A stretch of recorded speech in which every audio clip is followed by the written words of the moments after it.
Here's the big question. How is it that most entrepreneurs hustle and are always busy and struggle to take just one step forward only to fall 2 steps back? They're dedicated, determined, and driven, but only a few finally break through and win. This show uncovers those quantum leap patterns of highly successful people so you can simply model what they do and apply to your future success. That's the question, and the answers are right here. My name is Brigitta Hoeferle, and this is the Success Patterns Show. Welcome, everyone.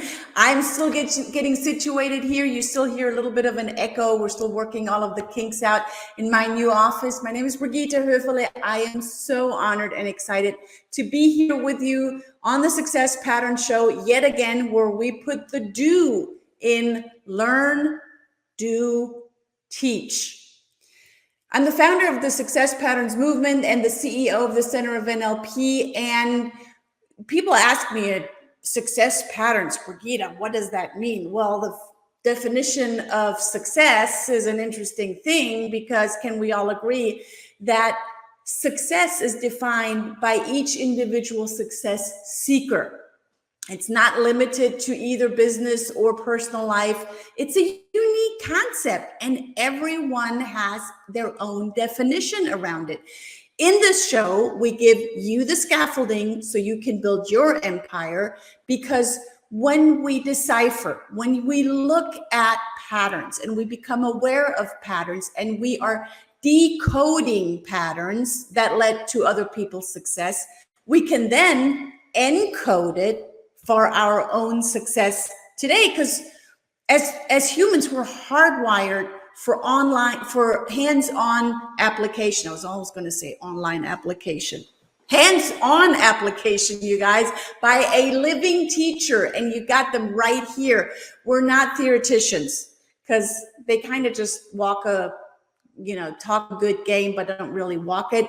We are grand masters at work here with the Success Patterns Show and the Success Patterns Movement. We give you tips on how to model success, because success modeling is one of the laws of success, of the presuppositions of NLP. Now, a pattern is an example for others to follow. And when you know the pattern, when you know the strategy, when you can see it outlined, well, then it's easy to be followed, right? That's the whole thing about success modeling. Now, today we have an incredible show. Success is already yours. We're going to have, so stay tuned until all the way in. We have a special gift for you guys. So make sure that you get your special gift at the end of the show.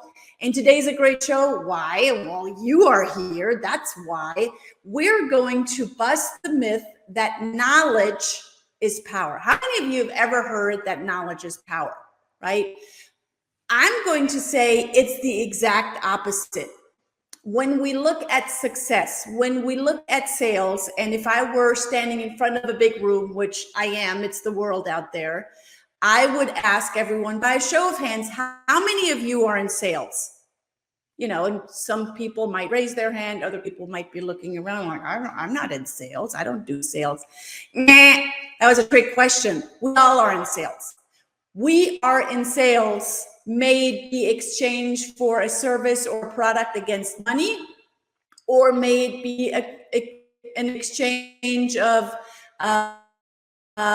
you buy into my advice or my idea or my opinion, or you are my child and I sell you on the idea of eating your broccoli for dinner, or whatever it is. My kids love broccoli. I love broccoli. Anyway, beats the purpose. We are all in sales. And how often may you be in sales or not in sales? That is, in sales in your business, which if you're an entrepreneur, I'm pretty sure you are in sales. That knowledge is power. But knowledge is only potential power, because the knowledge comes through implementation. Our experiences come and then create that knowledge. Now, we do need to have some knowledge beforehand. That's what I'm about to share with you today, because we were going to have an incredible guest expert didn't show up, so you over, under, around, and through, whatever it takes, we will do. We're going to talk about handling objections today, because we are all in sales. We've already established that. We are all looking at selling something to someone. So I'm going to share with you how can we handle objections. It was Bob Proctor that said, once, or is it Jim Rohn, once you get better, your prospects become better. So if someone is not buying into whatever you're saying or into whatever you're offering, into the idea of eating the broccoli, into the idea of, buying the product, or, hey, coach with me, or buy my training, or buy this, whatever you're offering, that is an immediate feedback that you do not have rapport with that person. And if you don't have rapport with a person, nothing happens, right? You guys probably heard it, know, like, and trust. Go in the comments and write down know, like, and trust. Everyone talks about, how do you know, like, and trust? People will buy from you when they know, like, and trust you. Yeah, but how do they know, like, and trust you? How does that happen? How does the know, like, and trust happen? All right, let's go into the 13 ways to handle any objection. First, we are looking at the mind readers. We want to be so good in listening, in working our ears, that we can already know what the other person, we don't know, that we can identify what the other person might have as an objection next. Often, if you're not talking with the spouses together, then there might be an objection right there. Oh, I first gotta, talk to my wife. I gotta talk to my husband. I gotta talk to my partner. I gotta talk to my business partner. So you want to be aware of what obstacles and objections might potentially are already in the way. You want to have stories ready. Stories, as you probably heard many times before, stories sell, facts, what? Tell. Exactly. So if you've ever followed me in any training that I have given, or coaching, I will always tell a story. I told a story earlier of just my own experience of one of my clients and this was not a sales conversation, it was just a rapport building conversation and picking the person up where they're at. And I related my story to her story. She said that, she has a hard time sleeping. How many of you have a hard time sleeping these days? I feel like I'm here in Atlanta. I feel like the weather's going up and down. It's dropping in temperature, then it's rising again in temperature. I think we're coming close to a full moon. There are all of these things.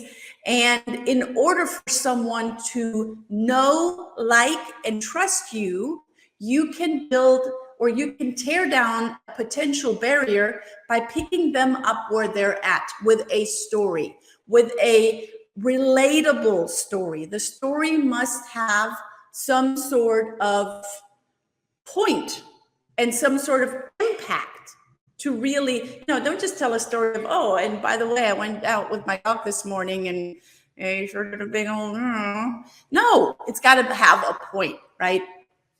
Questions. Ask quality questions. And I say this, if you have listened to one of my shows that I did with Sorel, was it last week? Maybe it was the week before that. We talked about quality questions. So in the comments, put down some quality questions that you can ask. With questions, you get more information. And when you get more information, you can actually, let me go back here, you can actually have more information to clear the potential objections. And so you can become more influential in that conversation. Now, this comes with a big disclaimer here at this point. You're not going to sell a product or a service to someone that does not need your product or your service. When you know that your product or your service is the solution to the person, then that person will that objection is already handled. So if there's a big solution, you actually don't need the whole list that I'm about to go through. So when you know that you are providing, put in the comments, solution. When you're providing a solution to the person's problem, that person will say, here's my credit card, where do I sign? Or even better, here's cash, right? Sign me up. So you then not become the mind reader. You already know that that person has that problem and that you are solving that problem. And people ask me, so Brigitta, how do I do that? How do I know that they have the problem? Guess what? Come close. I'll tell you. Ask a really good question. Ask a question. When I go and do a group training, before, if the trainer or HR comes to me and they say, Brigitta, we really want you to train, but we're not certain, where to begin and, how do we do all of that? First I ask, what's your budget? That's the first question that I ask. The second question I ask is, what is the biggest problem that you have in said apartment or department? What is the problem that is if I'm training their sales team, what is the biggest problem that they have in that department or in that process, or fill in the blanks? So ask a question.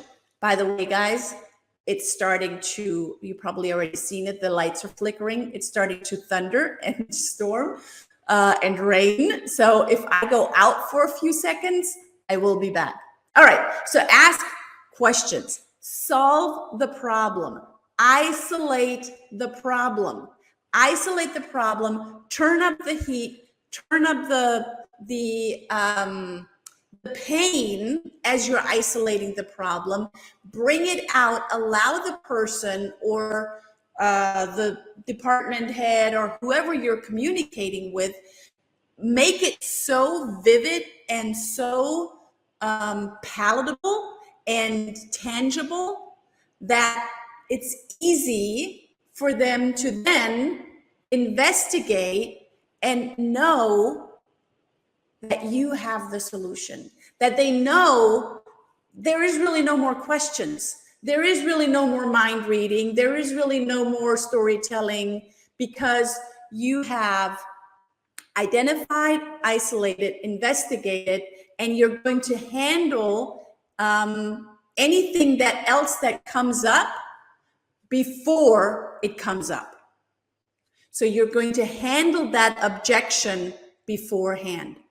Now, after you have done that, you're going to share what is the benefit of them working with you. What is the benefit of them eating their broccoli? What is the benefit of what you fill in the blank, whatever you are selling? Share the benefit, share the learnings.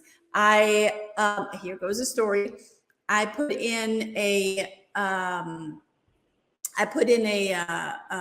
proposal for a speaking gig that I'm going to do at the NLP conference next May, like May 2023.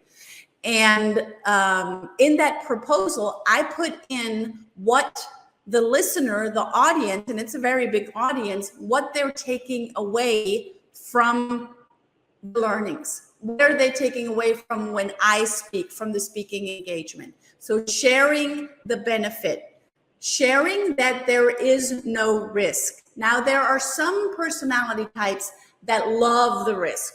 They love maybe they don't love it. Maybe they just don't mind it, right? They're maybe risk welcoming, if you will. But if you're working with anyone in HR or anyone that is very structured and I'm going to say button up and to the T, they are going to want to know what the risk is and how do we keep the risk at the very, very lowest. So with handling your objections, you're going to reduce the risk. And if all of those fail, if all of the handling objections with the mind read and the questions and the stories and solving the problem and isolating the problem and investigating and bringing out the problem and looking at the problem or looking at the objection or speaking out the objection before it even comes up, and when you handle and reduce the risk and when you share the benefits, and if nothing else works, just be outrageous. Be so unreasonable, because at this point, you have nothing more to lose. So you can be so outrageous, make something up. I know one of my faculty members, he got so outrageous when everything else in handling objection with a department, he said, you know what? I'm just going to fly you in. I'm going to send you an airplane ticket and you can fly in and see our sales department and our training venue. When you see that, you're going to want to train with us. You're going to want to sign a contract with us and work with us. And that's actually when they said yes. And then they negotiated. So if you're paying for the ticket, then you're also going to pay for like a sushi dinner or whatever they did. I don't remember. They went to dinner somewhere.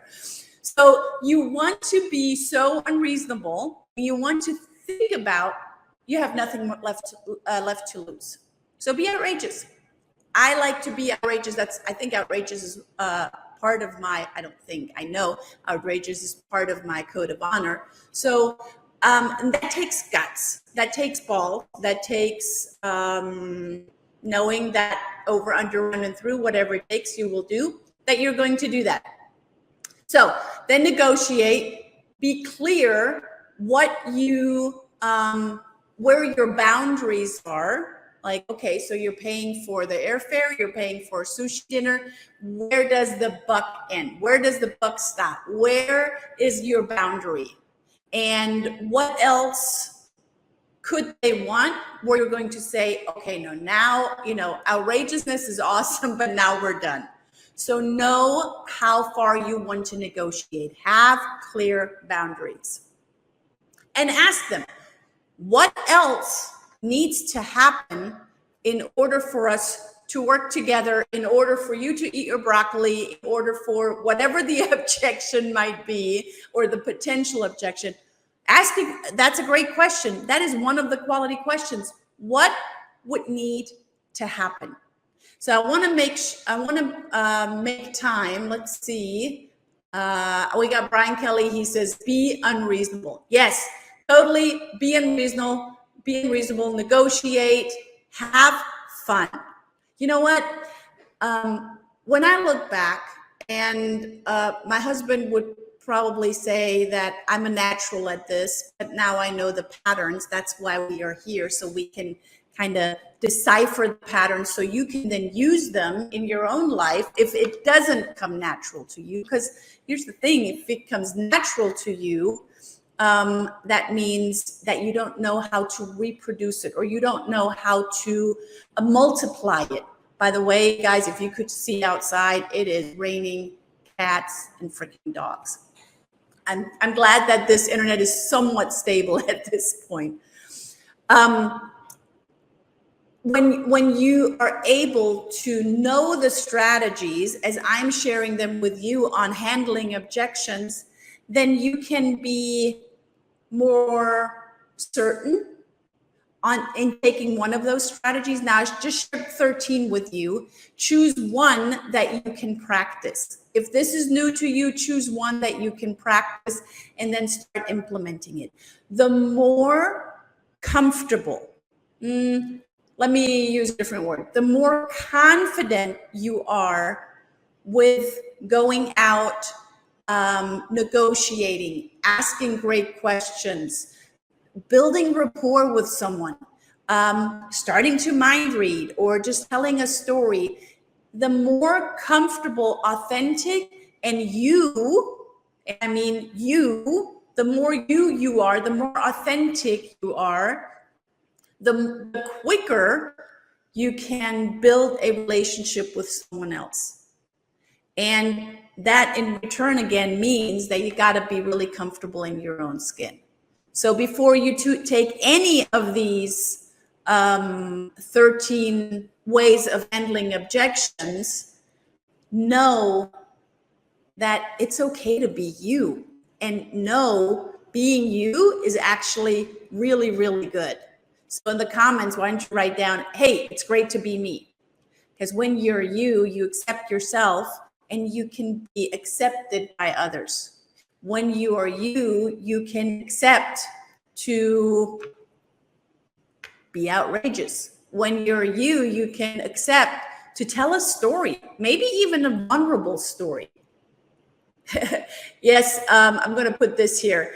Yes, I would totally agree with Brian. It is great to be Brian Kelly, but because he's already taken, not marriage-wise, but because he is Brian Kelly, it is good to be you, whoever you are. And I agree. It's great to be Brian Kelly. He makes things happen for the show, which is absolutely incredible. Big shout out to Brian Kelly as well. Be yourself. Be most authentic. And at the same time, be aware that the person that you're speaking to might not be the same personality as you are. They might not be like you, which is not bad. That's actually good news. If you look at the people that are closest to you, may they be a partner or your kids or a spouse, often enough, they are the opposite of you.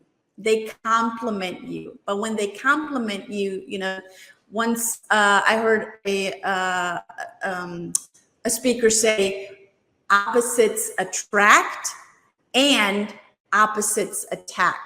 But they can only attack you when you violate in who they are.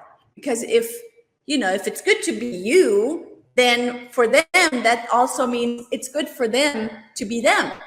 It's good for me to be me, and it's good for you to be you.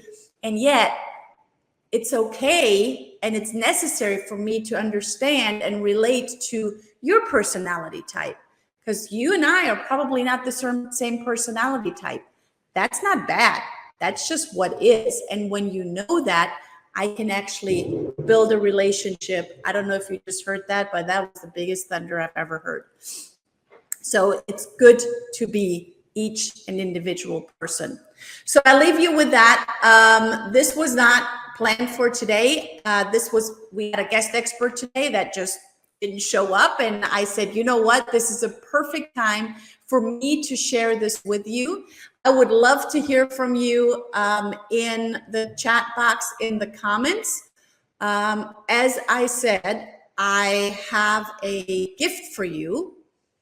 And the gift for you is right here. So grab your gift. It's the Success Laws Checklist, the Success Laws Checklist. And you can just simply put in bit.ly/center of NLP, all lowercase, bit.ly/center of NLP, and you will find the how you can opt into the Success Laws Checklist. Those are the laws that I live by. Those are the laws that I teach. We have a practitioner course coming up in 2 days, and I'm excited about that. So the Success Laws Checklist under bit.ly/center of NLP. You can get in touch with me very easily. Brigitta@Hoeferle.com. You see the spelling right down here. Brigitta, Brigitta @Hoeferle.com. That's my email, Brigitta@Hoeferle.com, or even easier, just Google Center of NLP, because this show is sponsored by the Center of NLP, and you can get in touch with me there. So make sure that you got your gift, pass it on, pass on the giving, pass on the love to everyone else. I want to thank you for being here today. Oh, thank you for that, Brian.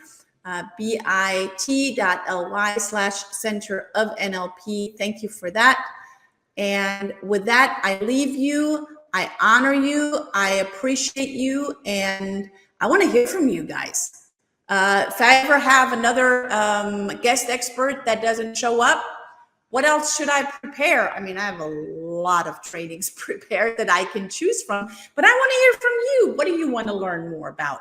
I will also continue a series that I started on the Genius of Strategies. And I started that in, I want to say in June, so I will continue that as well. Just drop me a line, Brigitta@Hoeferle.com or Center of NLP. With that, I leave you today. Thank you for tuning in. We're going to be here again next week, same time, same place for the Success Pattern Show. Until then, ciao and bye for now. Thank you for tuning in to the Success Pattern Show at www.thesuccesspatternshow.com. My name is Brigitta Hoeferle.